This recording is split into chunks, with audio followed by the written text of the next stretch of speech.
and John, you know, they're family people, family-owned business, and they look out for your family like you look out for theirs. Billy's just friendly. He's honest. He's open. When it comes to the bank, when it comes to anything, I want a personal relationship with who I'm dealing with. And Billy is that.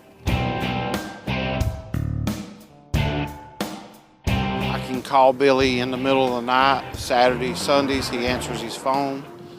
We text back and forth. It's just a very personal relationship with American Record Sales. The Gardners have been a distributor from probably 1980s, maybe even the 70s.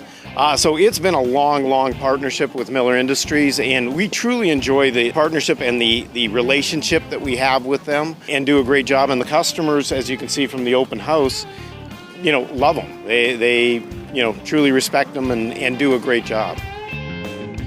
When we buy new trucks, sometimes we sell used trucks, and Billy has helped me with that tremendously. He helps me price them. I always feel like he treats me fair. When we buy a new truck, when we leave, we feel good about it. We feel like we got a fair shake. It's just a wonderful experience.